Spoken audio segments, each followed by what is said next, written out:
This episode is brought to you by Accenture. When your advertising operations fall out of sync, everything else follows.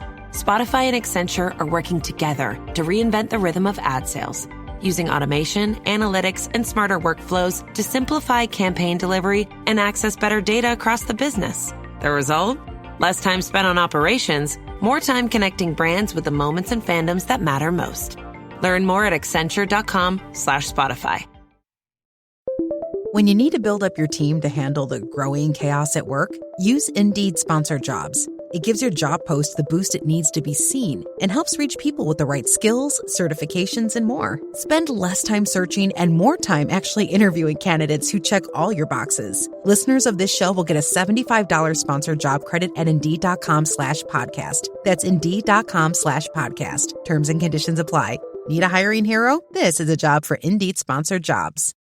The widow is completely not only the grief component that you're talking about, but she's unable to just buy groceries. All of her accounts are locked. They have plenty of money. Everything's locked. She's behind on her mortgage. Right now, she's at risk of losing everything when they literally have plenty of money. And the family was looking for something else. It was just accidentally they came across the trust documents in a drawer, in the boat, at the harbor. Taking a minute to be myself, don't need no help. We keep on rising. All right. Welcome back to Unlocking Commerce in Business. I'm your hostess, Connie Davis. And if you're new here, we always talk about what holds commerce back. The blocks and the barriers and the systems that were built for some of us and not all of us. That is the theme of the show. And we always talk about commerce as the full exchange of human value, not just money, not just transactions, everything, all forms of capital. So my guest today is Dan Beech, and Dan is the managing partner of Beechworks, a managing consulting firm that he has been leading with 7 MBAs and a PhD candidate. What I'm really impressed by, though, is his background and the depth of his experience, guys. He has spent 25 years building companies across real estate and wealth management and lending and blockchain and healthcare. He's advised 4 billionaires, thought that was super impressive, managing $170 million in assets, and ran a real estate platform generating over $1.4 billion in sales. I think what's really key here, though, guys, is we're going to be talking about real world experiences and ways to use technology in the real communities that you and I live in. So today he's currently volunteering on boards of 2 nonprofits in Los Angeles, a food pantry and a federally qualified health clinic, both serving underserved communities. And you know that that's the intersection of where this show really gets into cognitive capacity to understand some of these new kind of heavy concepts that we're trying to learn and bring into communities. But Dan's also the founder of something I really am excited about today to kind of unpack for you. His new company called Archively. And what Archively does, what it actually does, we're going to get into, because I really see it as another form of unlocking the value that we're trying to exchange in the form of commerce. So what we're going to do today is we're going to unpack that solution a little bit. We're going to talk about Dan's story, and I want to hear all about, as I'm sure you do, what Dan's building, because it's not just a tech story. It's a trust story. And here, trust is the original currency. So Dan, welcome to the show. And I'm so glad you're here. Thank you. Thank you. Wow, that's an amazing introduction. I hope I can be a worthy guest and live up to such a great introduction. Glad to be here. Thank you. Yeah, I love finding individuals just like you, Dan, that have a rich background. A lot of the times we have students and young entrepreneurs listening to the show. They are going through gauntlet right now, and you have walked that path for so many years. So today it's more about how we draw out some of that wisdom. And I want to get into some of the tech, but I want to start somewhere real with you first. Can you tell us about this college experience at 16? You started in finance and accounting, and I had a young man on the show a few weeks back just getting into entrepreneurship through acquisition, working with a colleague and a community of mine called Synergy, which is great. But he's starting to figure out how to really talk to people. So what was some of those aha moments that you had at a young age, and how did that kind of propel your journey forward? Wow. It's a little bit luck and I guess a little bit hard work. My mom had, uh, we were living in Georgia at the time, and my mom had gotten accepted for the PhD program at the University of Southern Alabama. She's a teacher focused on gifted students. So I really grew up in this household of this was her greatest gift, I think she gave to me, is really just the love of learning, which is to be curious about the world. Why does this work that way? Why is this not working better? And what are the little mechanics? I think I was probably 4 years old. No, it can't be 4 years old. At least 6 years old, kindergarten. And I was already opening up. I had gotten the gift of a radio, and I was already unscrewing the back panel so I could understand what's inside this thing. How is it working? So I kind of had that gift of a childhood, and we just kind of got lucky. So we were moving from one state to another, and the new state, Alabama, had different requirements on how you could transfer into the college. And I guess maybe we had a little bit of a unique connection because of my mom going to the PhD program. And basically the high school then in Mobile, Alabama, and the university in Mobile kind of said, well, if the university said, if you can test in, we'll accept you. And the high school said, if you can get accepted, then we'll release you. So it just kind of worked out great, and started at 16. At the time, I kind of just picked finance and accounting. At 16, I had no idea what I wanted to do, but that was kind of the basis for I kind of supported where you. I'm at today. Yeah, it became this platform and springboard, it sounds like. And you had this tinkering ability for kind of seeing like how systems came together, and then you look at the money movement. Wow, that's quite a journey. Thank you for sharing that story with us about your background and kind of how you leaped into this world of, finance and accounting and business systems. I think that when we have these abilities to see how systems are built, a lot of the systems these days, especially in digital, very invisible. We talk about money. Money's become really invisible, and how we move money, and exchange goods and services between one another in a very digital world. And I think that's about where we're going to probably cross in here now to your Archively story. So are you ready to kind of dive into your solution and what you've built there? Let's go. All right. So we're going to set the stage a little bit because what I really thought about as we did our kind of call and we started talking about what is Archively, and, my brain kind of got thinking about me being in financial services, very similar to you with some of the, ways that systems kind of set things up, is people are moving so much information, and sometimes their most important records, whether it's medical or legal or financial, all the things. I'm sure you're going to tell us all about it, but they're moving it around systems that could have a single point of failure, centralized systems that they don't know anything about. And so tell me, what was the impetus behind, like, what's the catalyst behind Archively for you? Like, what was that aha moment that you said, I got to build something different? Yeah, great question. I think, again, really just right time, right person, right circumstances. So running the wealth management practice, we were really focused on pretty high net worth people.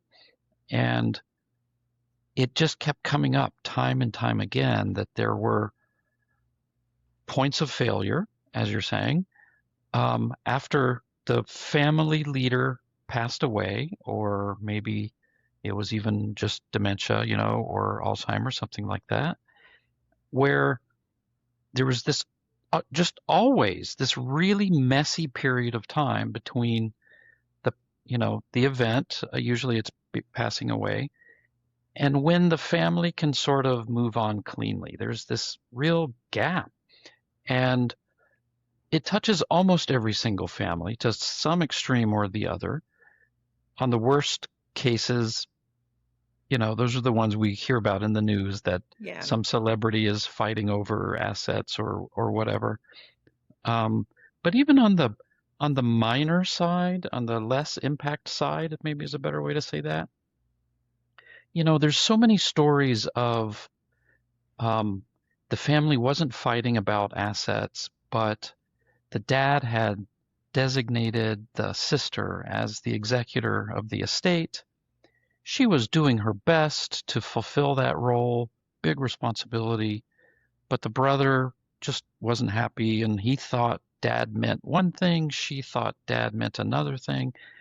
They end up not talking for 5 years, right? Like, so there's, and then all points in between that. And so in my position, I sort of had the luxury, the the the good fortune of interacting with lots of estate planning attorneys, and so many conversations where we're all together as a team for the client's family, trying to pick up the pieces and solve all of this. And so we've seen it from the inside that there was really no solution, and so what we've built to solve this problem is Archively.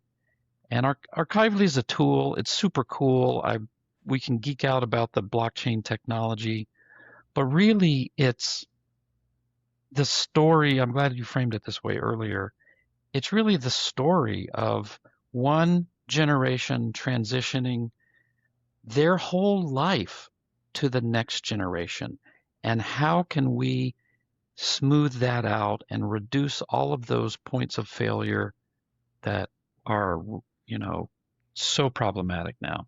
Yeah. And so the pain and the gap is where this show specifically focuses, because it could be an emotional gap. Like, I have wounds Yes. around my money and my assets and not being able to kind of go and do what I need to do because something that's happened to me. It could be a system that's doing that. But you're talking about an intersection of things that happen every single day. Like, that's not theoretical.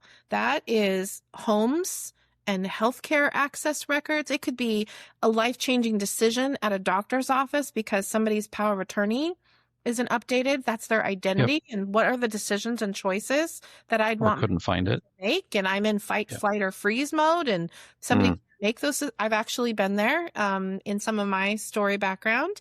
And those are hard moments, those are hard moments.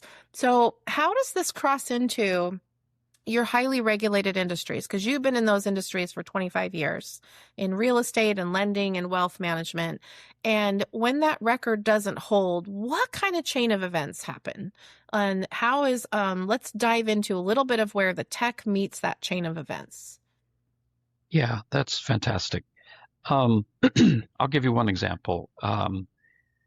And every state is a little bit different, but in California, for example, there is a difference between, as far as a probate court is concerned, there is a difference between a certified copy, trust, will, whatever document, certified copy, and duplicate original.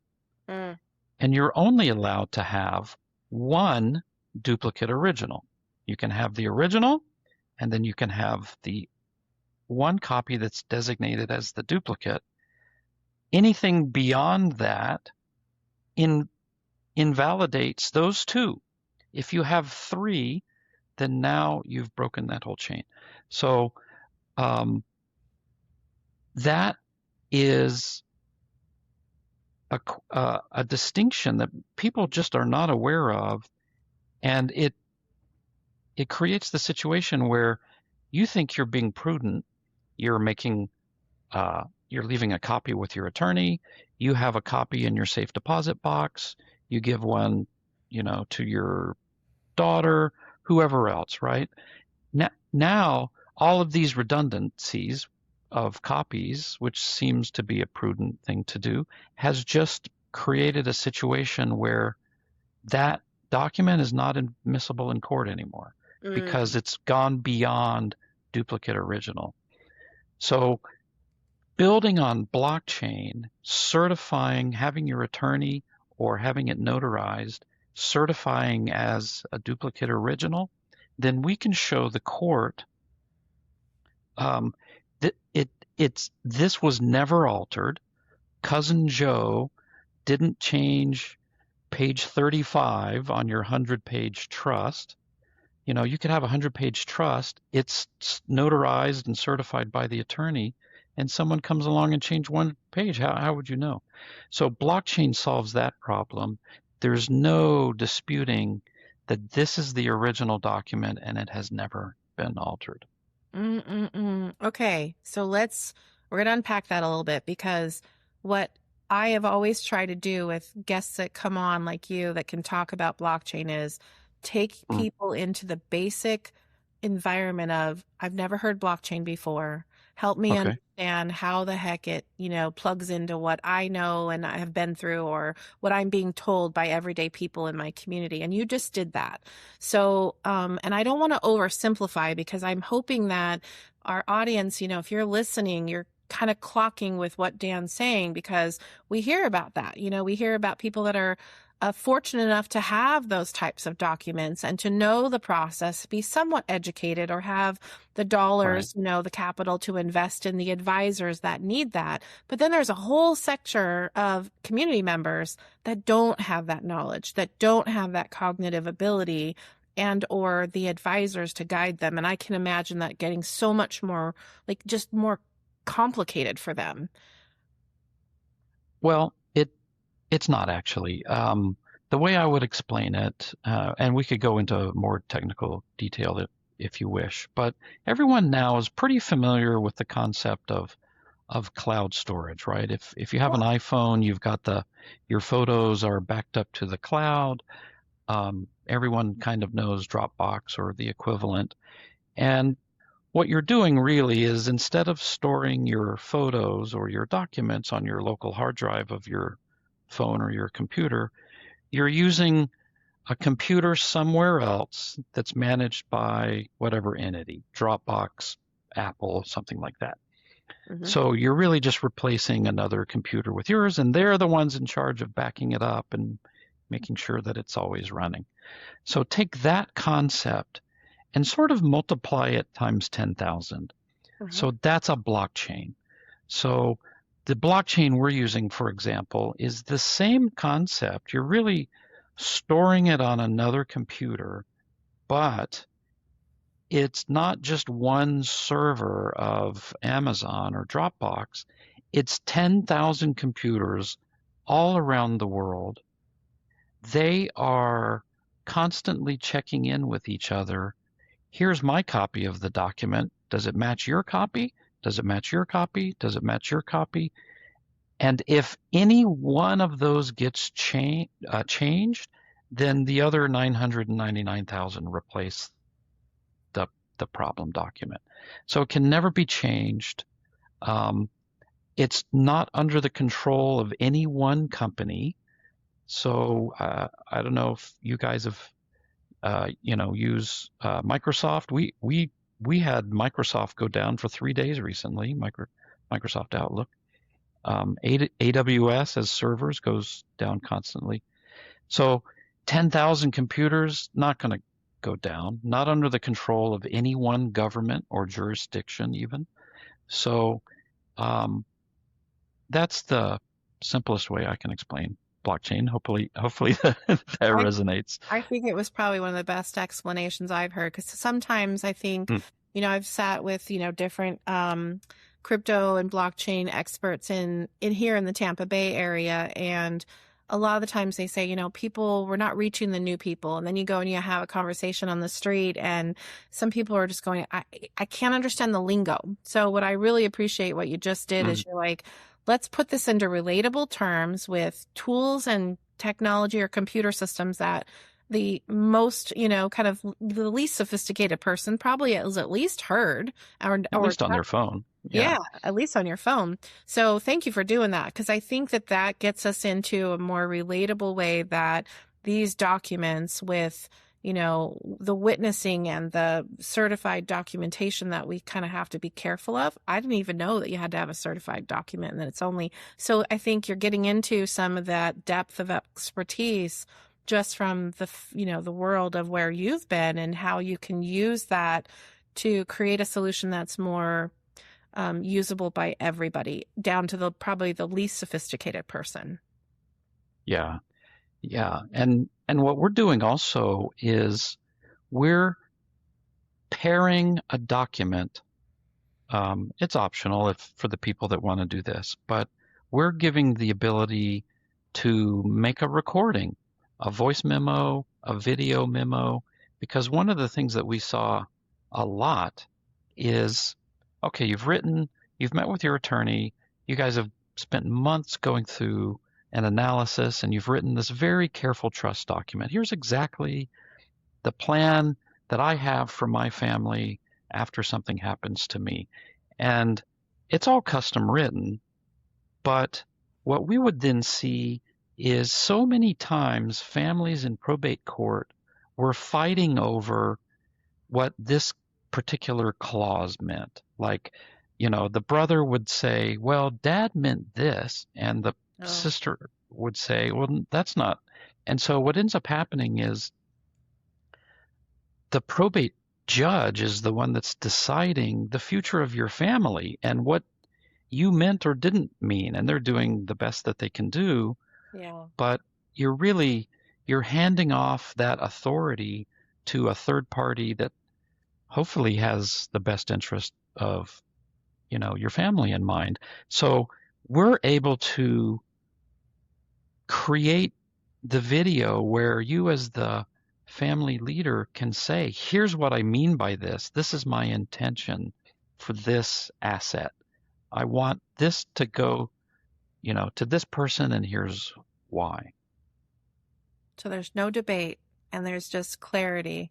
And clarity brings a lot of peace, especially for families at times like that, when someone's incapacitated or no longer here because they've transitioned over. So what a gift. Right. What a gift.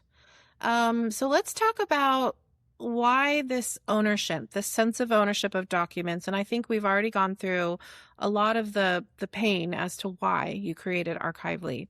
And who's it for? Like, how do you want to get it out there? What type of organization is your partner or should be hearing about this that might be able to do something innovative in their community with a tool like this?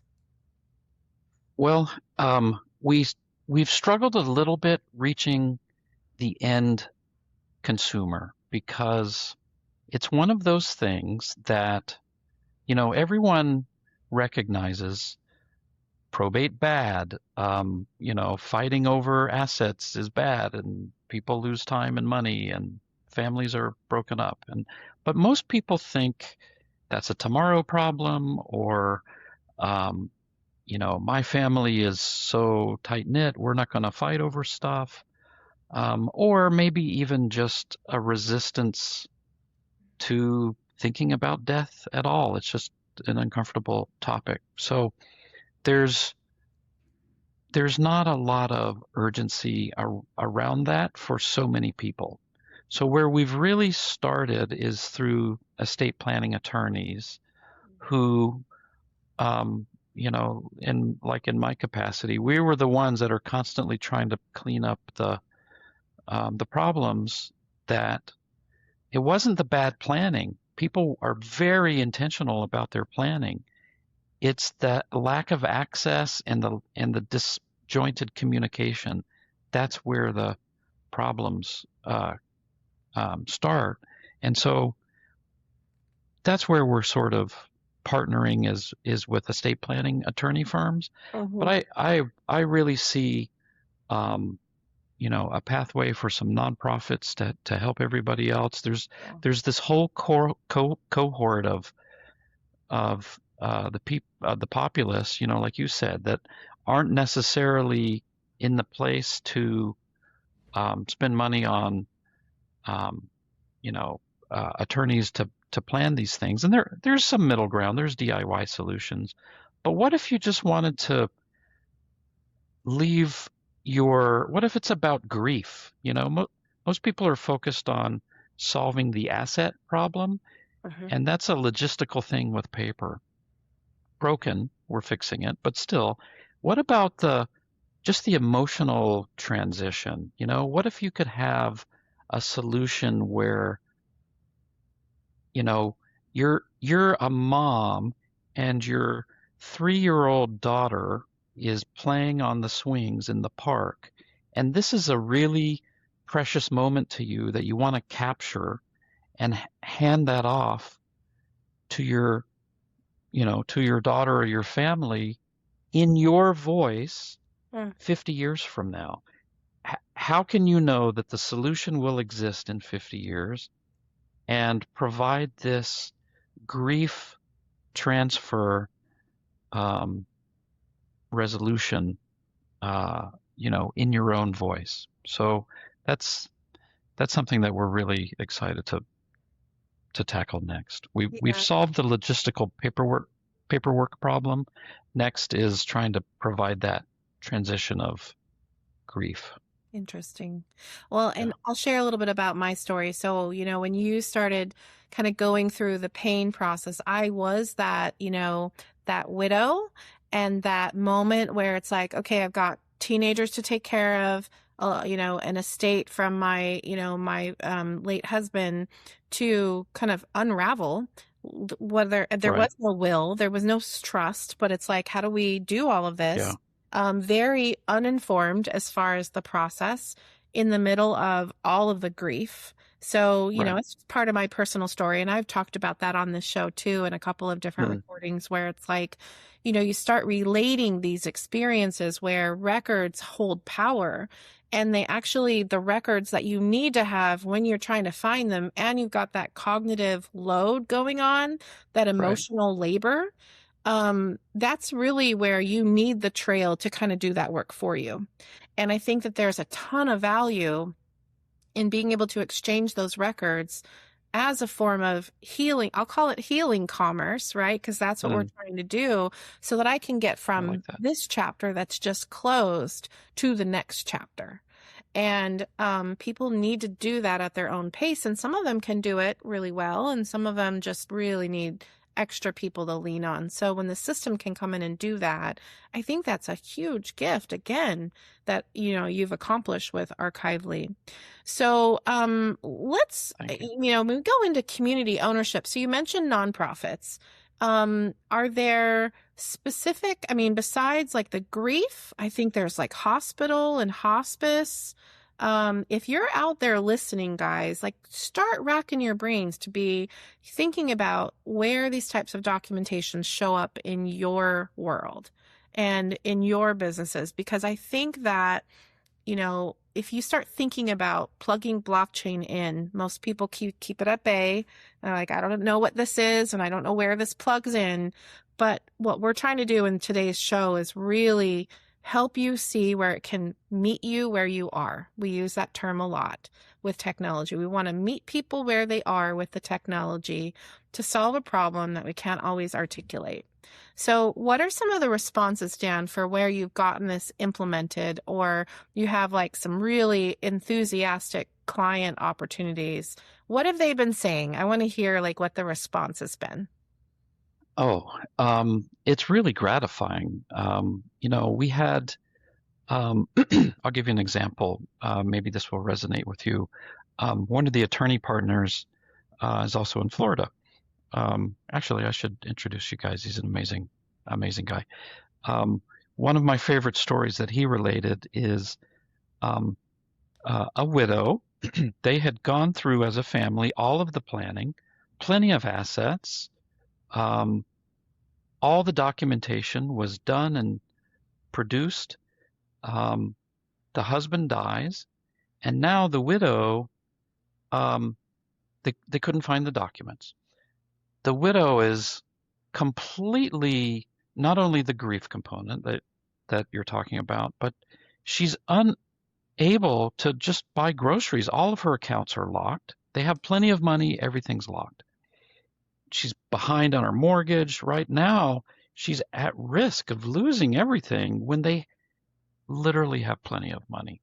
And um, the family was looking for something else. It was just accidentally they came across the trust documents in a drawer in the boat at the harbor.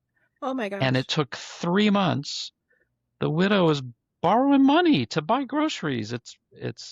That's kind of the real impact of a real life story um, that we're able to solve, because the documents get released um, to to the people that you've designated when you've designated for them to go.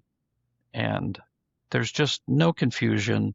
Everybody knows what their role can be. If it's also, a lot of families, my family was like this. Nobody really talked about money. It was kind of an uncomfortable thing to discuss. Yeah. This sort of solves that as well, because you can leave your messages to, not only your farewell message, but here's why I made this decision. Here's why I decided to give the piano to this person and not the other person. So hopefully we're solving a lot of those kind of problems. Yeah. And it's also it's a different definition of DeFi, right? So we hear of DeFi and decentralized finance, but I think of like this is decentralized instructions that's not dependent on my family to try to remember to deliver at a difficult time, or at a time when, it could be even an emergency where there's like a natural disaster and documentations in homes have been Yes. completely destroyed.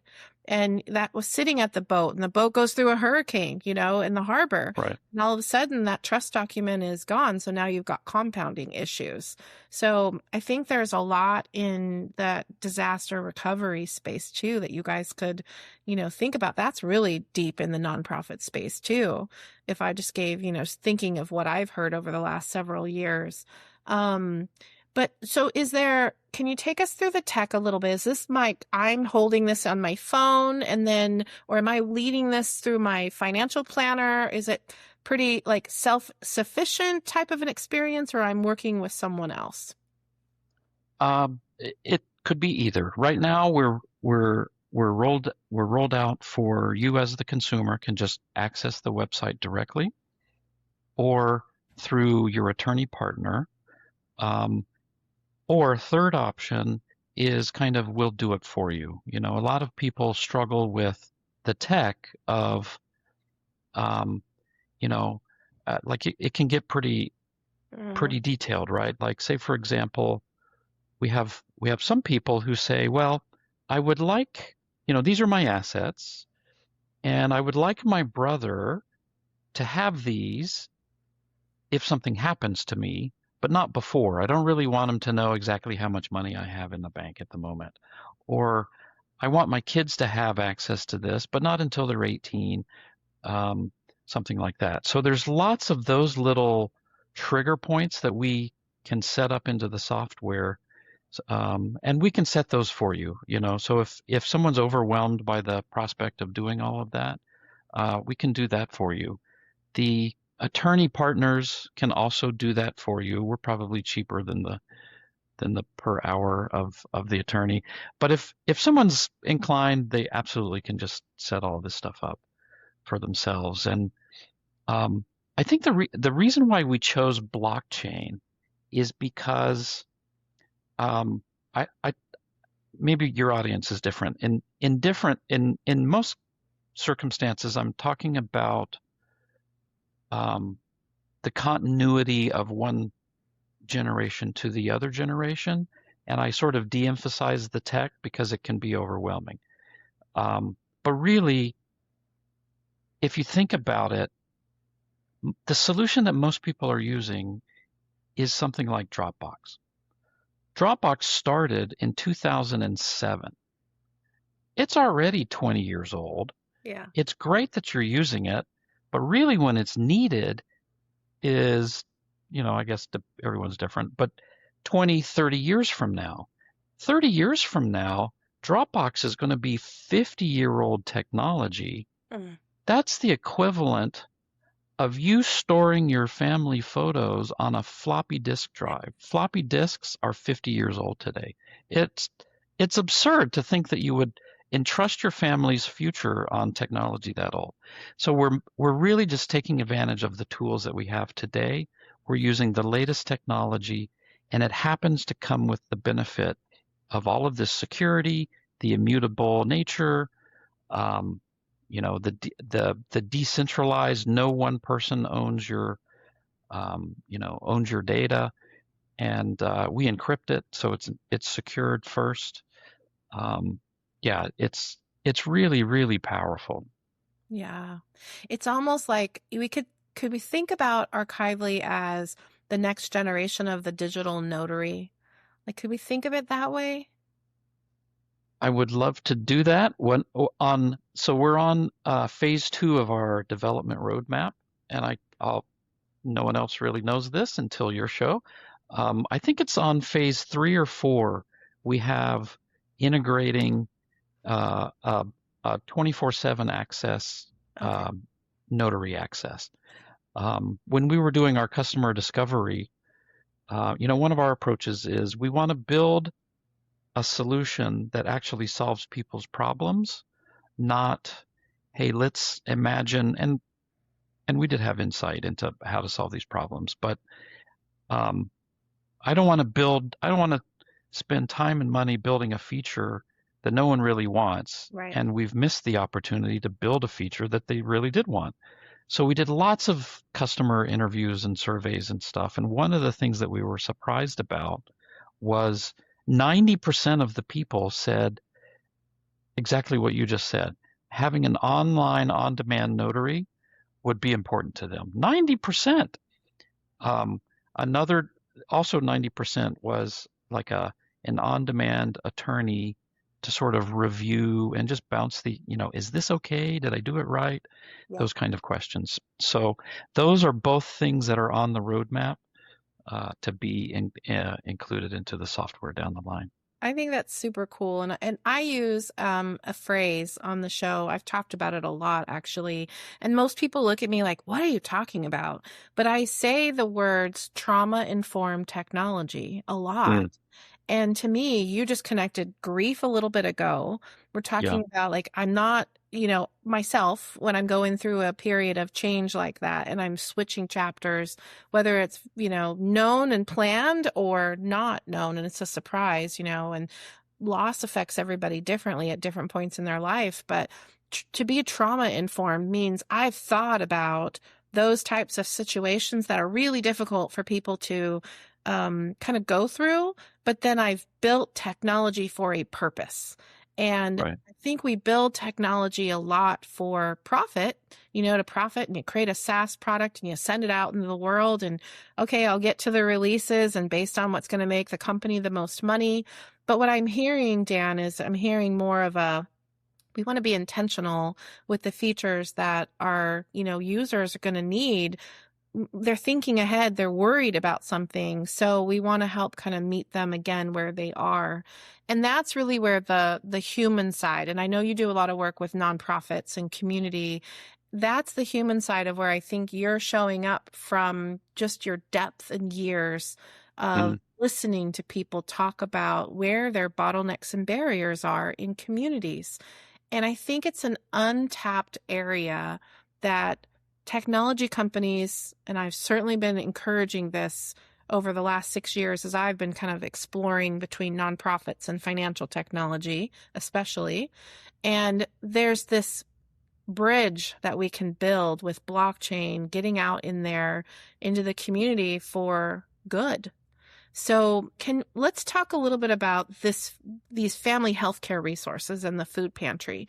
And did that inform anything? Because I mean, the conversations you've had with the billionaires and the patent pending technologists and the MBAs, like what's running through their minds as they're thinking about the technology that you build and the advisory and management firm that you have?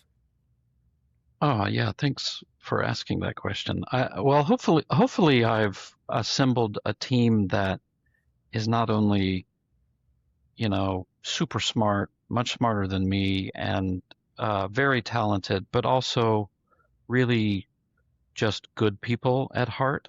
Yeah. Those are the kind of people that I prefer to work around. So hopefully they all seem to be so far. So I think that's kind of where it starts, where um, it's an easy thing for us to align around as a team to focus on not only the tech but really the bigger mission. Um, and absolutely working in the nonprofits where you just see people that are really struggling, that just this bag of food, which maybe we're so fortunate we wouldn't even give it a second thought.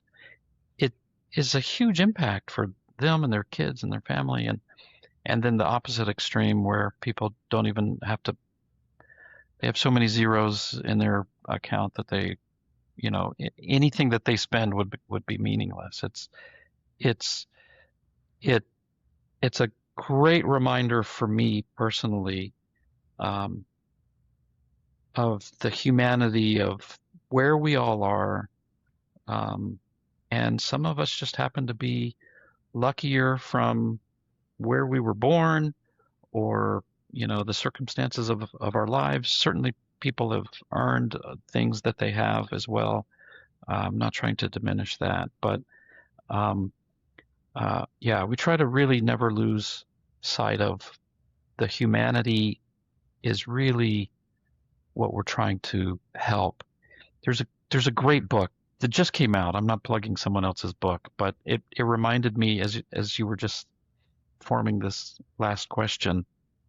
It's called Incorruptible by Eric Rice, and Mm. he's super important to us in our organization because he's written a couple of books that are really meaningful for entrepreneurs starting their businesses. The Mom Test, the Lean Startup. Those are those methodologies are part of what we do every day, so super meaningful. But this new book is a study of how companies are formed originally with a real purpose, and somehow it gets lost along the line, um, and making the shareholders happy ends up being the um, the primary goal. I mean, I think it was Amazon that says, don't do any harm, just do good. And so there's this book is how to form your companies so that you can protect that core mission. And it really just came out. He was just here in LA from a book launch, so I was super lucky to be at his presentation. A friend of mine invited me, but like Patagonia is a good example in the book, how they have created a governing, like we're all familiar with the concept of board of directors, but Patagonia has a separate board of trustees. Their whole responsibility is to make sure that the company doesn't deviate from its moral vision, and they have the authority and the power to control the decisions to make sure that that stays on track. So we're really excited as Archively. We're still early enough in our formation stage that we're able to include those kind of, it's called a PPT trust, purpose. Oh boy, now I'm on the spot. I can't remember it. Purpose Protection Trust, I think, is what it is. But the whole goal is to hopefully we're protecting our mission of helping people first going forward. I love that. And I think that, that perpetuity, that intention, that's where, I mean, in the blockchain terms, we hear of a DAO, right? We hear of a decentralized autonomous organization, for those of you that don't know what a DAO is. But, there's just different models out there that challenge the status quo, that give us new ways of thinking about how intentionally humans can build an entity that is circled around trust. And that's why I bring up nonprofits so much on this show, because they are, whether we see them or not as private, companies, as economic actors, they are. And they're not charity cases. They do give out, resources to the community, but they're actually serving a really important place of value exchange. And I don't think they get enough gratitude and appreciation in the economic footprint of a community as the actors that they are, because they generate the trust infrastructure. And one of the use cases I wanted to talk to you about briefly is, I have a young woman. She's been a mentee of mine for several years. I met her at a local food pantry that was actually doing work with human trafficking survivors. She is a foster youth. And as a foster youth, she has no paperwork, Dan. She has, a stack of adoption papers and foster care kind of like case files. But her paperwork, I mean, she's been a ward of the state since she was 3. So you think of like someone like that doesn't even know where her original documentations are or the importance of those documents, but doesn't even understand her file, and those are individuals that technology like this could be a game changer in the hands of a nonprofit. Economic actors that are helping with financial literacy, that are helping build trust to help people get back on their feet, reestablish the trust, and then economically stabilize themselves. That's a ripple effect. And I would love to explore that. Yeah. And when we get that kind of a ripple effect in front of us as technology companies and technologists, we can create one of two directions: extraction or expansion. Or we can call it compression or constriction, whatever the words are. There are words that really fuel people. And I think that that's why I resonated with Archively. So I'm really glad that you had some time to kind of sit with us today and talk about the solution, because I don't see it as a service. I see it as a full exchange of human value, past, present, and future. And it's really important to help people move when they need to move, with whatever capital form or, commerce form that takes. So. Thank you. That's been an amazing gift to have this discussion. Yeah. Thank you for your work. Do you have any parting thoughts? Like, who are you looking for out in the audience, and how do you want them to contact you if they hear something today, and what next steps do you want them to take? Yeah, thank you. I think, reach out on our beechworks.com site. It's WERKS, Beechworks.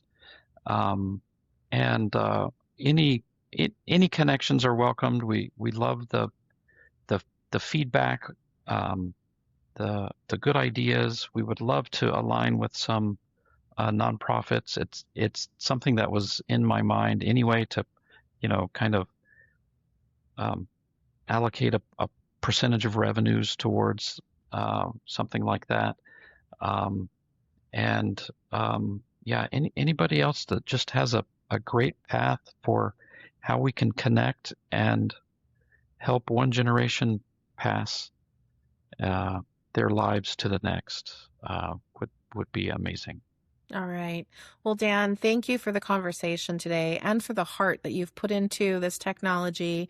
Truly rare to find someone like a technologist that is as trauma informed as, and intentional, and putting that into the technology. So thank you for the work that you and your team are doing, and for being on the show with us. I hope Thanks for having me. If you guys are listening, man, share this episode, forward it on to some folks. This is a pain point, whether we've been through it in the past or we know we're all headed to that that same place. We're not here forever on this planet, but, maybe we can make that next legacy a lot smoother for the generations to come. So thank you for being here. Thanks for having me. Thank you for listening to Unlocking Commerce and Business. If this conversation resonated, here's what you can do. Subscribe for weekly conversations with survivors, innovators, and change makers, building regenerative alternatives to extractive commerce. Share this episode with collaborators, partners, funders, and change makers in your network. The people ready for restorative commerce need to hear these voices. Drop a comment below. Tell us what patterns you're recognizing or what solutions you're building. We read every one. Commerce is everywhere, and healing extraction patterns inside our communities creates regenerative commerce outside. Like a lighthouse, we're here, exploring and cutting through fog, pointing toward what works. Welcome to the era of restorative commerce. Until next time, explore courageously, build sovereignly. You are the source and store of value. This is Connie Davis signing off. Thank you for being here.